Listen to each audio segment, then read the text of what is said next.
આણંદ જિલ્લાના રાસ ગામમાં ગુજરાત રાજ્યના કેબિનેટ મંત્રી અને બોરસદ તાલુકાના ધારાસભ્ય રમણભાઈ સોલંકીના અધ્યક્ષ સ્થાને સ્નેહમિલન સમારંભ યોજાયો.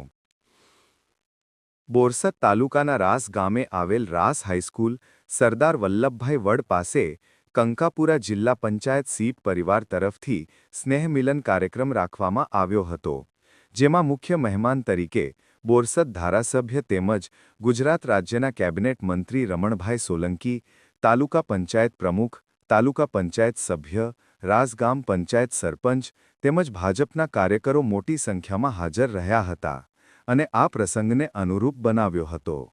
રિપોર્ટર જય કિશન પરમાર, બોરસદ.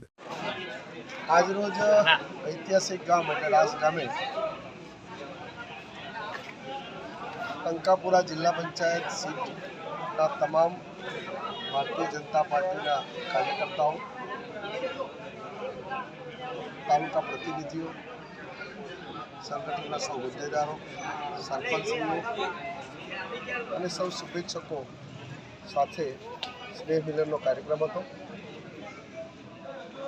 આજરોજ દેશના યશસ્વી વડાપ્રધાન મોદી સાહેબે જે સ્વદેશીની વાત કરી છે એ ઘર ઘર સુધી પહોંચે, સાથે સાથે આવનારા સમયની અંદર બધા જ જનહિતના કાર્યોને અગ્રિમતા આપે અને નવું વર્ષ સૌના માટે સુખદાયી નીવડે એ ભાવના સાથેનો આજનો આ કાર્યક્રમ હતો અને એમાં સૌ કાર્યકર્તાઓ સાથે મળીને નવા વર્ષ નિમિત્તે એકબીજાને મળીને શુભેચ્છા વ્યક્ત કરી છે. આભાર.